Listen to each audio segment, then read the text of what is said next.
Halo Sobat Komunikasi, pada kali ini kita akan memahami ataupun mempelajari analisis framing, analisis naratif, dan analisis semiotika dalam metode penelitian komunikasi kualitatif. Nah, perkenalkan, nama saya Iksan Herwanto, saya merupakan mahasiswa program studi ilmu komunikasi Universitas Muhammadiyah Yogyakarta dan juga merupakan salah satu peserta mata kuliah metode penelitian kualitatif pada tahun 2023 dan saya juga mengambil konsentrasi Public Relation di Ilmu Komunikasi Universitas Muhammadiyah Yogyakarta. Oke, langsung saja kita masuk pada metode analisis framing. Nah, pada metode ini, analisis framing berada dalam payung paradigma interpretif ataupun konstruktivistik. Paradigma interpretif dan konstruktivitif memaknai komunikasi sebagai produksi makna. Pada analisis framing, realitas sosial merupakan pandangan kaum konstruktivitis, yang mana sebagian realitas sosial adalah produksi manusia, hasil proses budaya termasuk penggunaan bahasa.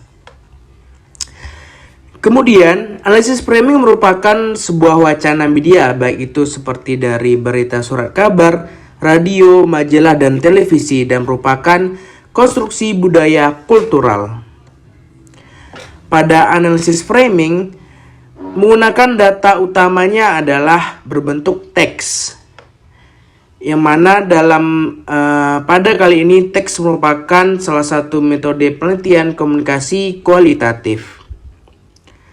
Selanjutnya, analisis framing juga terdapat pada surat kabar, majalah, atau televisi dengan menggunakan kerangka tertentu untuk memahami realitas sosial. Kemudian, berita surat kabar ataupun televisi terkadang bersifat tidak objektif dalam analisis framing. Dan juga media menyeleksi, menghilangkan, menonjolkan bagian tertentu dengan proses konstruksi realitas sosial media, yang mana realitas sosial ataupun realitas media merupakan suatu hal yang berkebalikan, ataupun sebaliknya realitas media adalah sebuah realitas sosial. Analisis framing juga memusatkan perhatian pada bagaimana media mengemas dan memingkai berita. Proses yang dilakukan dengan memilih peristiwa tertentu untuk diberitakan dan juga menekankan aspek tertentu dari peristiwa melalui kata, aksentuasi kalimat, gambar, ataupun kerangka tertentu. Sebuah bingkai media dapat dilihat dengan menggunakan analisis framing tersebut.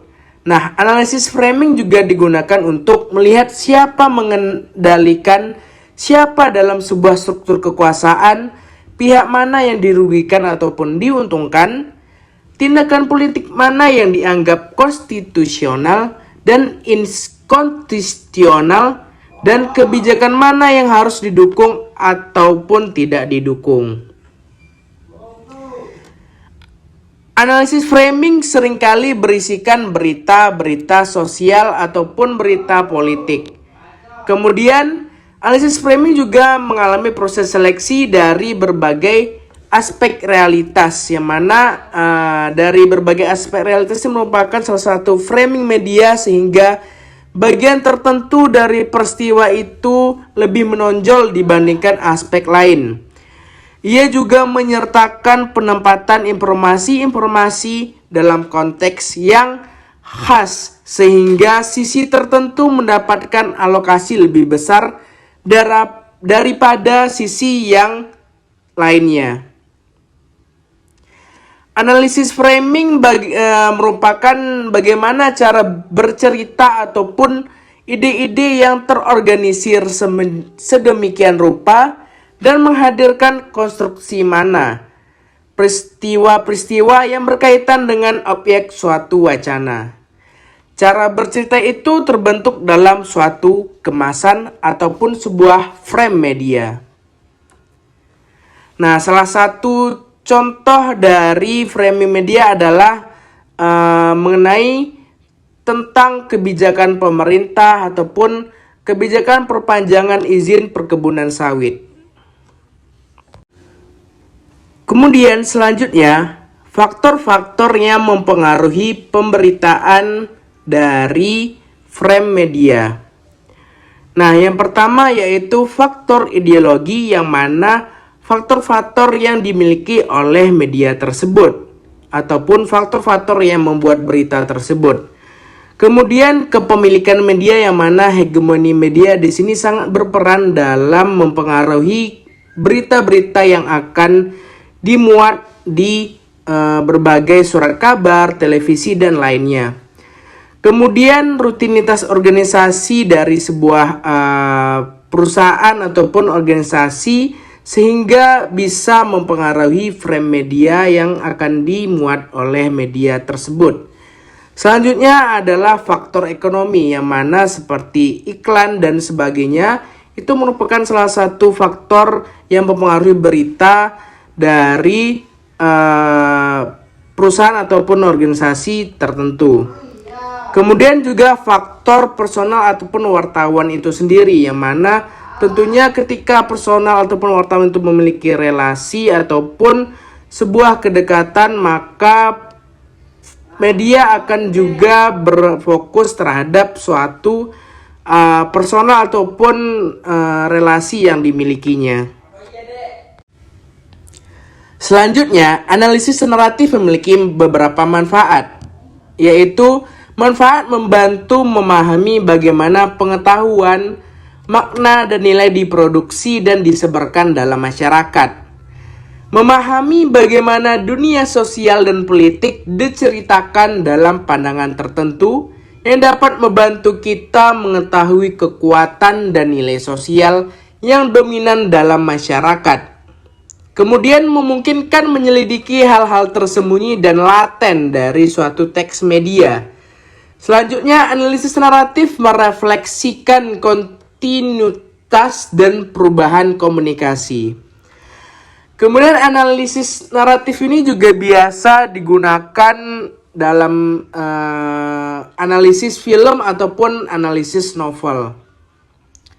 Film atau novel merupakan alur cerita yang mengalir dari awal sampai akhir, dan juga analisis naratif dilihat jika semiotika lebih menganalisis padatan tanda dalam naratif. Selain tanda juga dianalisis bagaimana alur cerita ataupun story dan plot cerita tersebut.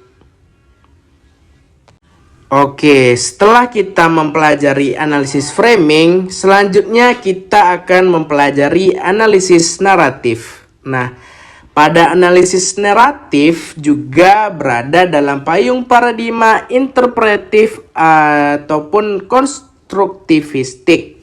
Nah, dalam naratif, tidak semua informasi ataupun memberitahu merupakan narasi. Seperti iklan lowongan kerja, jadwal kereta api, itu bukanlah narasi.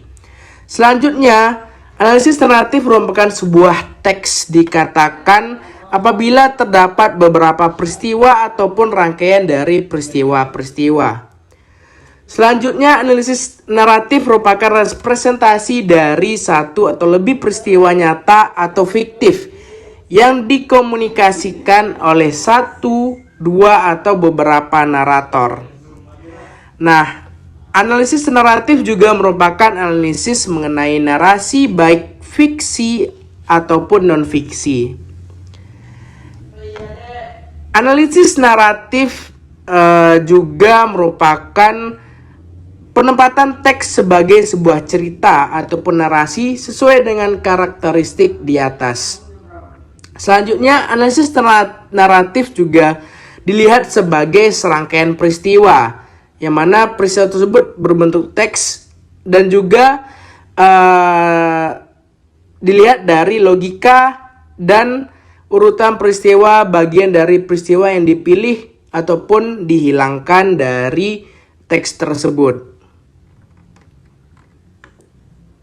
Kemudian, analisis naratif juga merupakan titik sentral dalam mengetahui bagaimana peristiwa disusun dan jalinan antara satu peristiwa disusun dengan peristiwa lainnya.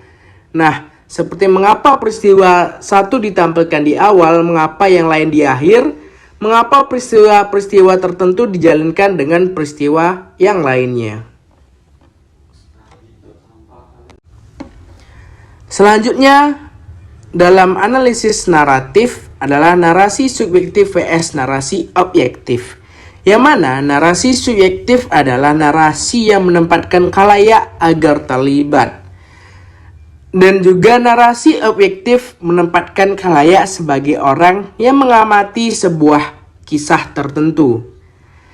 Nah, narasi berperan dalam membentuk apa yang dianggap benar ataupun tidak benar, dan apa yang boleh maupun tidak boleh yang ada dalam masyarakat.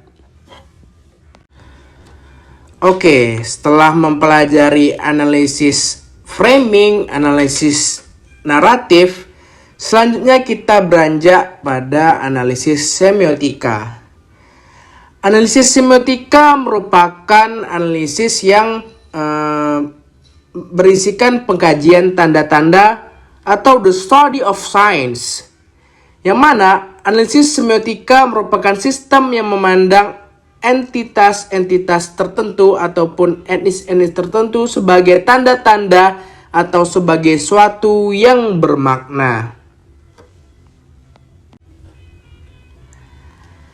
Dalam analisis semiotika terdapat 3 dasar mengenai analisis semiotika. Yang pertama adalah Langue and Parole, yang mana Langue adalah sistem kode yang diketahui oleh semua anggota masyarakat pemakai bahasa, seolah-olah kode tersebut telah disepakati bersama di masa lalu di antara pemakai bahasa tersebut. Langue lebih bersifat abstrak, sedangkan parole adalah penggunaan bahasa secara individual. Langue and parole secara implisit dapat dipahami bahwa langue and parole beroposisi tetapi sekaligus juga saling bergantung. Pada langue and parole, contohnya adalah seperti kode lampu merah, bendera orang meninggal yang berwarna kuning, dan juga seperti catur-catur yang bergerak, seperti kemana kuda harus bergerak, kemana raja harus bergerak. Yang kedua adalah signified atau petanda dan significant ataupun penanda. Nah, pada hal ini makna muncul ketika ada hubungan yang bersifat asosiatif antara yang ditandai signified dan penanda signifier. Relasi yang tidak terpisahkan seperti dua sisi pada koin antara makna atau yang ditandai dengan citra, suara, ataupun penanda. Nah, salah satu contoh dalam kode signified atau petanda ataupun penanda signifikan adalah salah satunya label baju yang terdapat pada di atas baju.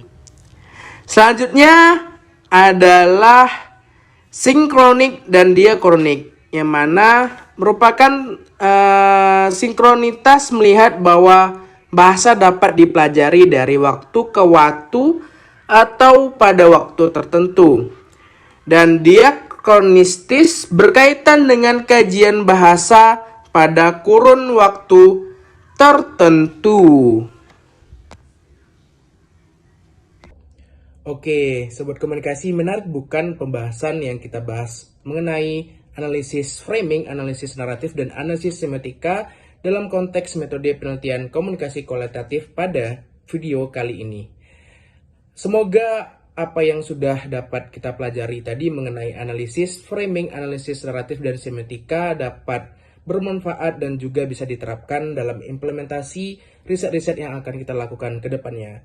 Saya Iksan Herwanto, mahasiswa program studi Ilmu Komunikasi UMY, pamit undur diri. Terima kasih. Assalamualaikum warahmatullahi wabarakatuh.